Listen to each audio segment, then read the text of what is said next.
तर व्हेरिएशन म्हणजे चेंज कशा प्रकारचा असतो आपण ते पण थोडक्या ठिकाणी आपण पाहिलं होतं.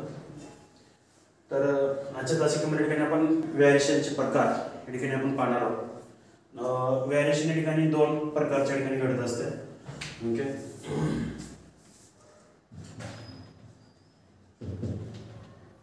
व्हेरिएशन.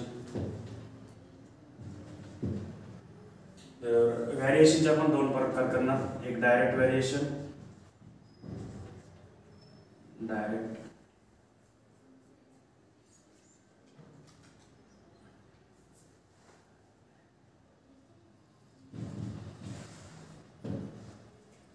व्हेरिएशन, समचलन म्हणतो आपल्याला. जसं समप्रमाण होतं तसं समचलन.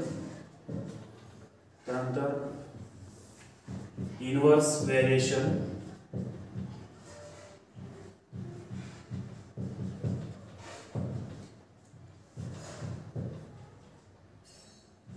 व्यस्त चलन म्हणतो आपल्याला.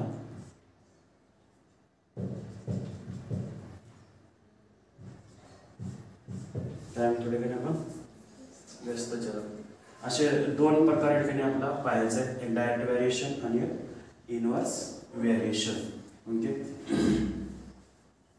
तर डायरेक्ट व्हेरिएशन मध्ये काय घडते, ओके, समचलनात काय घडते, तर एखादी बाब एखादी क्वांटिटीची रिलेटेड क्वांटिटी या ठिकाणी वाढली त्याच्यासोबतची क्वांटिटी सुद्धा या ठिकाणी वाढते, किंवा एखादी क्वांटिटी कमी झाली तर त्याच्या रिलेटेड क्वांटिटी सुद्धा या ठिकाणी कमी होते. ओके, तर आपण काल पहिलं उदाहरण या ठिकाणी पाहिलं होतं. ओके, कोणतं,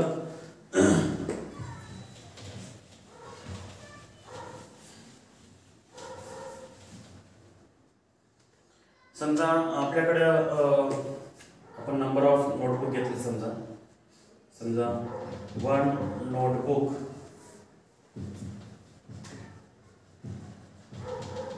is equal to 20 rupees. Price आहे समजायची किती, 20 रुपीज. समजा इकडे आपण नंबर ऑफ नोटबुक घेतलं आणि दुसऱ्या कॉलम मध्ये घेतलं आपण त्याची होणारी प्राइस, म्हणजे किंमत किती होते याच्याबद्दल आपण थोडक्यात माहिती घेतली. नंबर 1 ला आपण समजा 2 नोटबुक घेतल्या. मी एका नोटबुकची किंमत 20 रुपये आहे, 2 ची किती होईल, 40 होईल. समजा मी नंतर 5 घेतल्या, काय घेतल्या ठिकाणी आपण नंतर 5 घेतलं, 100 रुपये होतील. ओके, समजा आपण 12 घेतल्या,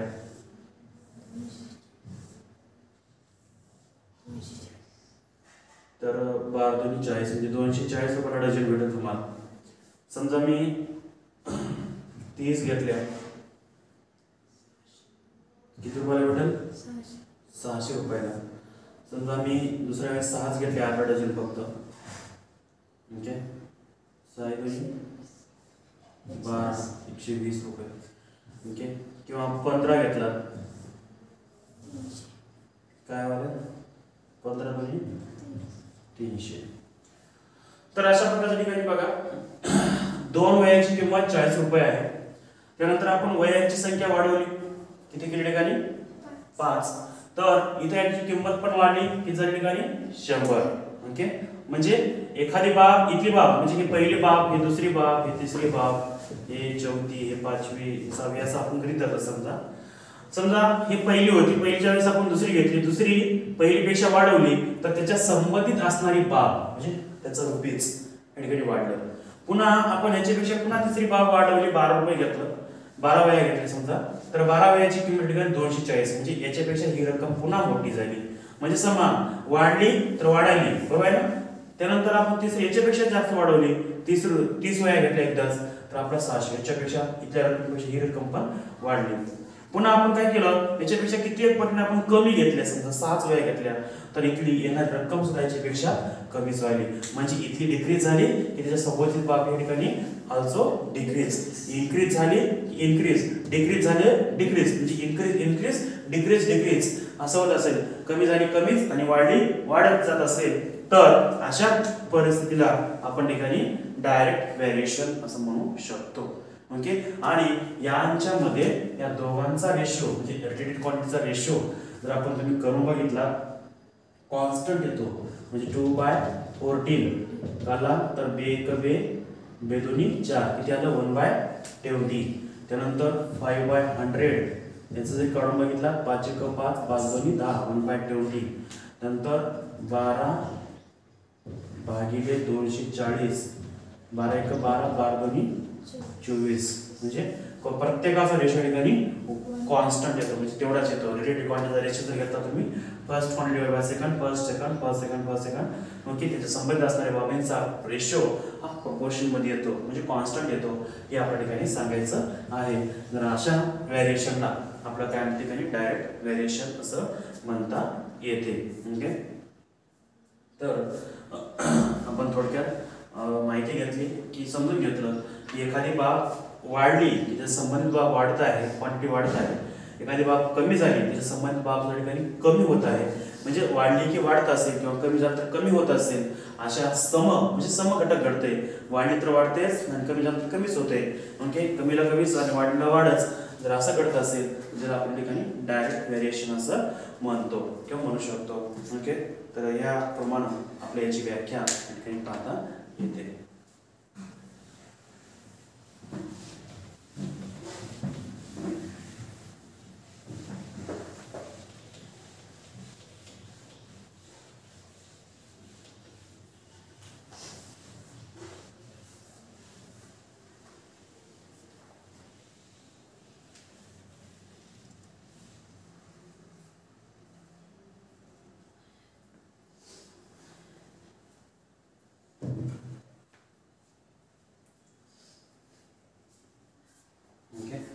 तर हे डायरेक्ट व्हेरिएशन तुम्ही या ठिकाणी पाहिलं थोडक्यात.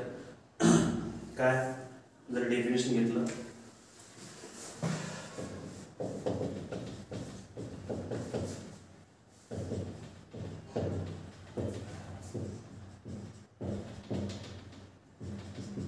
समाचार म्हणतो आपण याला.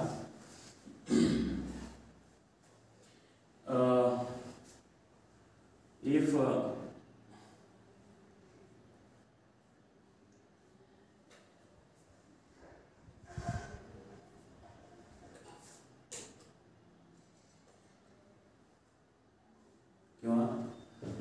in which variationच्या अशा प्रकारामध्ये in which variation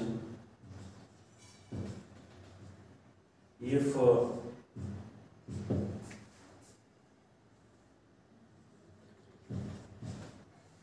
one of the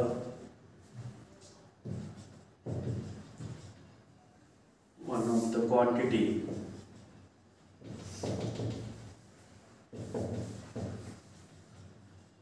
increases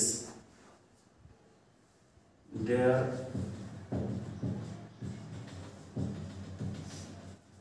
related quantity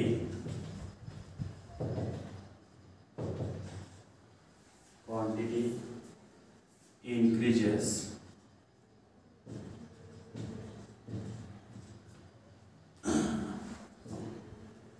and also increases if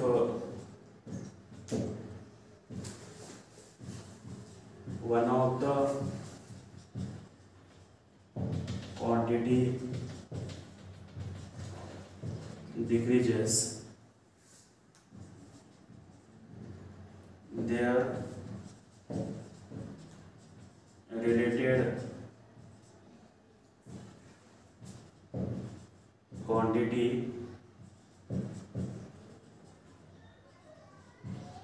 decreases, okay, and the ratio of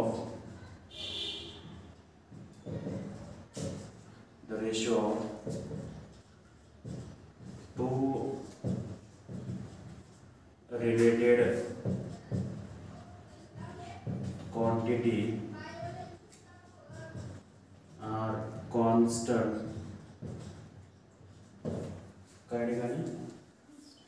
Constant then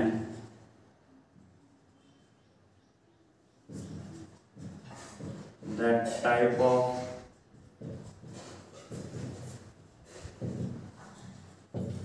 variation are called direct variation. Okay, काय ठिकाणी अशा प्रकारच्या ठिकाणी डायरेक्ट व्हेरिएशन म्हणता येते. समजा एखादी बाब वाढली त्याच्या संबंधित बाब वाढत असेल किंवा एखादी बाब कमी झाली त्याच्या संबंधित बाब कमी होत असेल. ओके, आणि दोन संबंधित बाबीचा गुणाकार रेशो काय त्याच्या ठिकाणी कॉन्स्टंट येत असेल तर अशा रेशोला काय म्हणतात ठिकाणी आपला डायरेक्ट व्हेरिएशन असं म्हणतात. समजा 1 pen is equal to 10 rupees, अगोदर पाहिलं होतं आपण. ओके, इकडं नंबर ऑफ पेन, त्यानंतर व्हॅल्यू प्राइसच्या वेळी, त्यानंतर रेशो घेऊया आपण आता तिसरा कॉलम. ओके,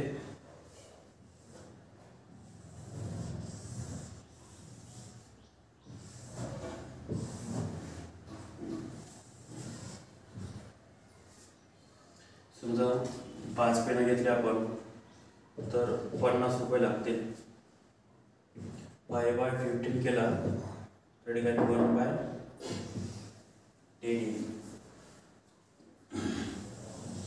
त्यानंतर 12 पेन घेतले आपण 120 रुपये लागतील. 12/120 बरोबर आहे 1/10. ओके, नंतर आपण 6 पेन घेतल्या, 6ची किंमत वेळ ठिकाणी 60. 6/60 बरोबर आहे 1/10. समजा 4 पेन घेतले आपण किती 40. 4/40 बरोबर आहे 1/10.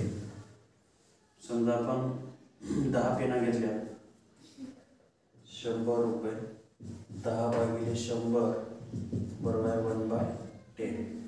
ओके, म्हणजे आता इथं बघा पहिल्या सुरुवातीला 5 पेन घेतल्या तर 50 रुपये झाले. नंतर पेनची संख्या वाढवली, 12 पेन घेतल्या आपण तर त्याला किती रुपये द्यावे लागले 120. म्हणजे याच्यापेक्षा इतकी क्वांटिटी वाढली तर संबंधित बाबच्या ठिकाणी काय झाली की वाढली. पण आपण काय घेतलं याच्यापेक्षा कमी घेतलं, डिक्रीज केलं आपण इथल्या क्वांटिटीपेक्षा ही क्वांटिटी ज्या रिलेटेड क्वांटिटी सुद्धा काय ठिकाणी डिक्रीज झाली. ओके, अशा प्रकारचं आपण या ठिकाणी पाहिलं. आणि या दोन संबंधित बाबीचा the ratio of two related quantity, the ratio of two related quantity म्हणजे 5/15, 2/120, 6/16, 4/14, 10/100 यांचा जर रेशो आपण घेतला तर रेशो या ठिकाणी कसं घ्यायचा कॉन्स्टंट याला 1/10, 1/10, 1/10, 1/10 म्हणजे आर इन प्रोपोर्शन. ओके, म्हणजे हे जे काही नंबर्स आहेत हे कशामध्ये असतात जर याला आपण कंटिन्यू 5,15, 12,120, 6,16, 4,14, 10,100 याला जर कंटिन्यू लिहिलं आपण तर आर इन प्रोपोर्शन कशामध्ये या ठिकाणी प्रमाणामध्ये येतं हे आपल्या ठिकाणी पाहायला भेटते. ओके, तर अशा प्रकारचे आपण स्टडी करू शकतो. तर अशा वेळेस बरेच उदाहरण वगैरे आपण गेल्या वर्षी डायरेक्ट प्रोपोर्शन मध्ये ठिकाणी डायरेक्ट आणि इनव्हर्स प्रोपोर्शन गेल्या वर्षी स्टडी केला होता आणि त्यामध्ये तुम्हाला ठिकाणी पाहायला भेटलं होतं. म्हणजे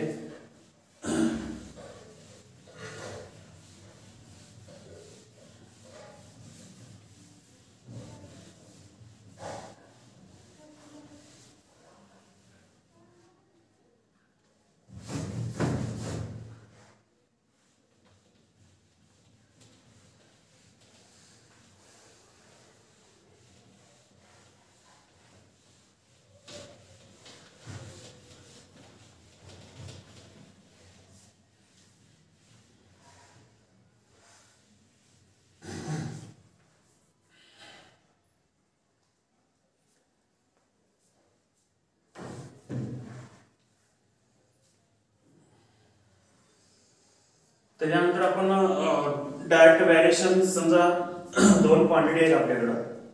आता ज्याप्रमाणे आपण घेतलं होतं एक्स आणि वाय. ओके, त्या ठिकाणी एक्स आणि वाय अशा दोन क्वांटिटी आहेत आपल्याकडं. इकडे काहीतरी संख्या आहे 10, इकडे 100, इकडं 5, इकडं 50. ओके, इकडं 6, 7, इकडं 15, 150 वगैरे वगैरे. म्हणजे हे डायरेक्ट व्हेरिएशन मधलं क्वेश्चन आहे तुम्हाला. कशाच्या ठिकाणी? डायरेक्ट व्हेरिएशन मधला. तर यांचा रेशो पाहिला तर 1/10 येणार आहे प्रत्येकाचा. ओके, म्हणजे ज्यावेळेस तुम्ही प्रत्येक ठिकाणी जर x/y घेतला तर 1/10, पुन्हा x/y घेतला तर पुन्हा 1/10. म्हणजे therefore x/y is equal to k. म्हणजे काय आलं? डायरेक्ट प्रोपोर्शन मध्ये कॉन्स्टंट नंबर भेटेल तुम्हाला. एक विशिष्ट प्रत्येक त्या त्या प्रॉब्लेम नुसार तुम्हाला काय भेटणार ठिकाणी? या प्रत्येकाचा रेशो घेतल्यानंतर या सगळ्याचा x/y is equal to 1/10. It means that x/y is equal to k. म्हणजे बरोबर आहे. म्हणजेच x is equal to yk. काय भेटला ठिकाणी आपला? x is equal to yk. मग या x is equal to yk ला the equation of direct variation असं म्हणतात. काय ठिकाणी? The equation. हे दोन्ही पण कोणतं? x/y is equal to k or x is equal to yk. The equation of direct variation.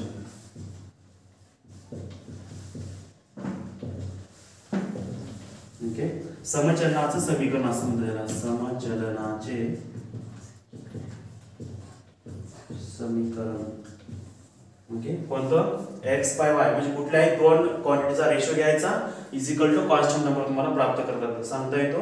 किंवा कॉन्स्टंट नंबर दिला असेल, याच्यामध्ये एखादी क्वांटिटी दिली असेल तरी तुम्हाला दुसरी क्वांटिटी नुसार काढता येते. ओके, नो प्रॉब्लेम, काही अडचण नाहीये. त्यासाठी तुम्हाला फक्त इक्वेशन ध्यानात ठेवायचा x/y किंवा कोणताही नंबर असेल, p/q असेल, a/b असेल, नो प्रॉब्लेम, आपल्याला काही घेणं नाही त्याच्याशी. ओके, इथं पण x आणि y पकडला तर ते x आणि y. ओके, तुमच्या पुस्तकामध्ये तुम्ही काय पकडलंय ते पाहू शकता. दुसरी गोष्ट या ठिकाणी ज्यावेळेस दोन क्वांटिटी एकमेकांच्या डायरेक्ट प्रोपोर्शन मध्ये असतात त्यावेळेस एक सिम्बॉल या ठिकाणी यूज केला जातो मॅथमेटिक्स मध्ये, तो वापरायचा आपला.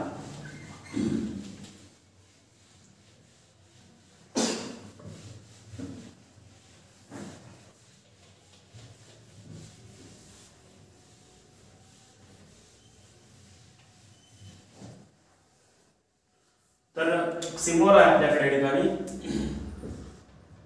काय म्हणतात त्याला? अल्फा. काय म्हणतात ठिकाणी? काल आलं होतं बघा 9च्या याच्यामध्ये, बरोबर. Okay, that is Latin words. Latin किंवा ग्रीक वर्ड्स असेल, आपल्याला माहित नाही. ओके, दोन्हीपैकी आहे, लॅटिन किंवा ग्रीक वर्ड्स. लेटर आहे तो, ते दाखवतात फक्त युजिंग द सिम्बॉल. कसं? आता या ठिकाणी जर इफ असं असेल x is directly proportional to the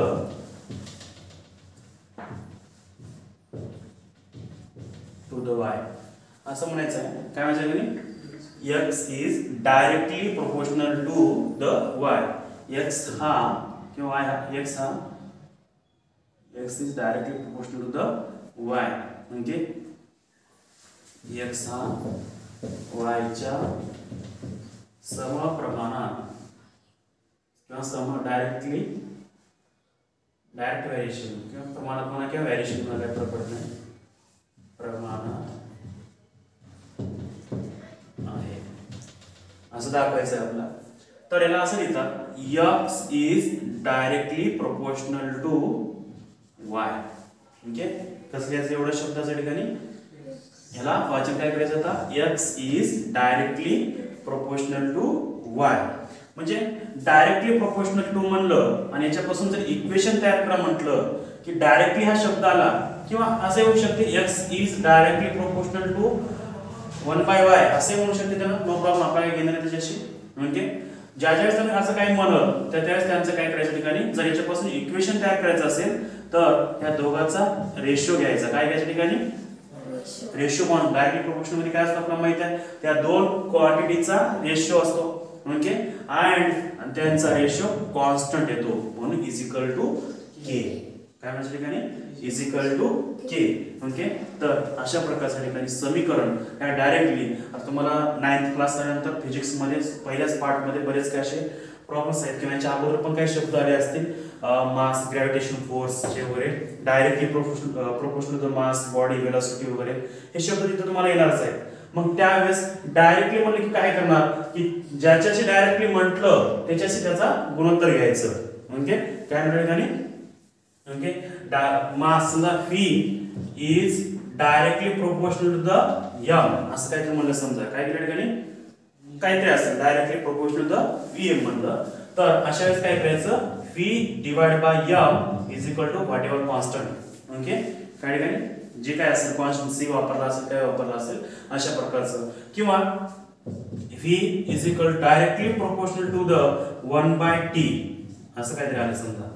okay काय ठिकाणी 1/t आलं समजा म्हणजेच काय होईल डायरेक्टली हा शब्द वापरल्यामुळं V बाय 1/t असा रेषो तयार होईल इज इक्वल टू k येईल. मग हा t याच्या गुणाकारात येईल म्हणजेच Vt is equal to k directly proportional असल्यामुळे. ओके म्हणजे तर ज्या दोन संबंधित बाबीचा त्यानं डायरेक्टली प्रोपोर्शनलचं नाव घ्यायला आहे त्यांचा हमेशा रेशो घेऊन कॉन्स्टंट घ्यायचं कशामध्ये डायरेक्टली प्रोपोर्शनल म्हटल्यानंतर. ओके मग समोर 1 असेल 1/t असेल 1/k असेल किंवा नुसता t असेल नो प्रॉब्लेम आपल्या काय त्याच्या अडचण नाहीये किंवा डायरेक्ट असा आला V is directly proportional to the t. Okay असा आला मग direct V divide by t is equal to k. Okay म्हणजे किंवा एखाद्या वेळेस टाइम कॉन्स्टंट असतो किंवा त्यांचा मास कॉन्स्टंट असतो जे काय असेल किंवा त्यांचा एखादा विशिष्ट रेशो कॉन्स्टंट असतो ग्रॅव्हिटेशनल फोर्स किंवा g असतो ग्रॅव्हिटेशन इज कॉन्स्टंट यांचा g चा फॉर्म्युला काढत असताना mg चा फॉर्म्युला काढत असताना काही भेटत असेल तुम्हाला की आता युनिव्हर्स तर आपण उद्या पाहणार आहोत तिथं काय होणार आहे पण इथं काही जरी आला असेल V is directly proportional 1/t आला तरी त्यांच्या ठिकाणी प्रोडक्ट ध्यानात ठेवायचा. ओके तर हे डायरेक्टली हा शब्द ज्यावेळेस पडेल आपल्या कानावरती तर त्यावेळेस त्यांचा त्या दोन क्वांटिटीचा रेशो इज इक्वल टू जे काही तुम्हाला कॉन्स्टंट म्हणत असेल त्यांचा कॉन्स्टंट काय येणार आहे त्यांचा मास येणार आहे त्यांचा वेलोसिटी येणार आहे किंवा एखादा ठराविक नंबर येणार आहे ते समोर नंबर लिहायचा. ओके सायन्स मध्ये फार हा महत्त्वाचा कन्सेप्ट आहे. इथं मुलांना बरेच वेळ समजत नाही भोकंपट्टी करतात पोपटपंची करतात मात्र या सगळ्या गोष्टी कळत नाही. म्हणजे एखाद्या वेळ म्हणजे त्याच्या वस्तुमानाशी त्याच्या मास वेळेशी संबंधित असणारा सम प्रमाणात आहे किंवा समचलनात आहे हा शब्द वापरला जातो. मग त्याला ऍक्च्युअली मॅथमॅटिकल रिप्रेझेंटेशन कसं करायचं गणिताच्या भाषेमध्ये कसं लिहायचं हे बरेच जणांना समजत नाही किंवा काही जणांना अवघड जाते. त्यासाठी थोडक्यात इथं समजून घ्या कारण का इथून येणारे तुमचे जे काही इक्वेशन आहेत कारण तुम्ही पुढे सायन्स जेव्हा शिकणार फिजिक्स केमिस्ट्री मॅथ जे काय तुमचे विषय असतील तिथे तुम्हाला नेहमी रेशो प्रोपोर्शन डायरेक्ट व्हेरिएशन किंवा डायरेक्ट प्रोपोर्शनल इनव्हर्स प्रोपोर्शनल हे शब्द तुम्हाला तिथं असणारच आहे. तुमचं सायन्सचं पुस्तक जाऊन आताही तुम्ही उघडून बघा तुम्हाला ग्रॅव्हिटेशन फोर्स असेल किंवा कुठले टॉपिक्स असतील टॉपिक मध्ये गेल्या गेल्या हे शब्द तुम्हाला पाहायला भेटणारच आहेत. मग तिथं तुम्ही फक्त पुस्तकात पाहता डायरेक्ट V हे अल्फा डी असं पाठ करायला लागतं नाही समजून घ्या व्हॉटएव्हर. इथं आपली आता व्याख्या आपण बोर्डावर लिहून दिली म्हणजे काय व्याख्या खूप चांगल्या प्रकारची व्याख्या आहे. तर त्या व्याख्येनुसार जेव्हा डायरेक्टली प्रोपोर्शनल म्हटलं की दुसरं काहीच करायचं नाही त्या दोन रिलेटेड क्वांटिटीचा कोणाचा त्यांना डायरेक्ट प्रोपोर्शनल म्हणलाय velocity into mass. Okay velocity and mass म्हणला वेलोसिटी अँड टाइम म्हणला काही म्हणला असेल. ओके किंवा फोर्स अँड टाइम म्हणला असेल जे काय असेल त्याच्यानुसार काय करायचं त्या दोन रिलेटेड क्वांटिटीचा रेशो घ्यायचा. ओके आणि रिलेटेड क्वांटिटीचा ratio is equal to whatever constant त्याने कॉन्स्टंट जे काय म्हटलं असेल किंवा काहीच नाही म्हटलं असेल किंवा कॉन्स्टंट राहतेच म्हणलं असेल फक्त मग इज इक्वल टू k पकडा. ओके किंवा ठराविक नंबर दिला असेल किंवा फोर्स मध्ये एखादी वेलोसिटी म्हणते ओके व्हॉट एव्हर किंवा न्यूटन असते काही असते त्याचे काय बंधन आपल्या याच्यावरती नाही ते कॉन्स्टंट बद्दल जे काय सांगलं असेल. मात्र इक्वेशन कसं रिप्रेझेंट करायचं तर नीट वाचायचं 1/2 म्हणला प्रोपोर्शनल म्हणला रेसिप्रोकल म्हणला. ओके कशासोबत म्हणला त्याचं डायरेक्ट प्रोपोर्शनल आणि जे काय असेल ते आपल्याला अगोदर पहिली quantity in directly proportional second quantity. Okay मग याच्यापासून इक्वेशन आपल्याला तयार करायचं आहे. मग या दोघांचा ratio is equal to constant अशा प्रकारे आपल्याला रिप्रेझेंट करायचं आहे. ओके तर अशा प्रकारचा अल्फा एक लेटर वापरून दोन क्वांटिटी मधला ठिकाणी डायरेक्ट प्रोपोर्शनल ठिकाणी दाखवत असतात हे आपण थोडक्यात समजून घेतलं. उद्या लिहिताना पण असंच लिहितात इनव्हर्स व्हेरिएशन पण त्याचा अर्थ थोडा वेगळा असतो त्याचं इक्वेशन रिप्रेझेंट करताना थोडंसं प्रोडक्ट घेतात. इथे x इनव्हर्सली प्रोपोर्शनल y जर म्हटलं असेल तर काय या ठिकाणी x * y = k येते फक्त. ओके आज जसं x is directly proportional to y म्हटलं तर x by y is equal to k आला. त्याप्रमाणे जर उद्या जर म्हटलं आपला इनव्हर्सली प्रोपोर्शनल तर x into y is equal to k येते. तिथला थोडासा अर्थ वेगळा आहे, इथला अर्थ थोडासा वेगळा आहे. ओके नाव ठीक आहे. तर हा एक प्रकार आपण समजून घेतला. दुसरा प्रकार आपण उद्या समजून घेऊया. व्याख्या घेतली, त्याची माहिती घेतली. ओके याचे प्रॉब्लेम्स वगैरे जे काय असतील तुम्ही सोडवायचे तुमच्या पुस्तकामधून नंतर सांगतो मी. ओके धन्यवाद.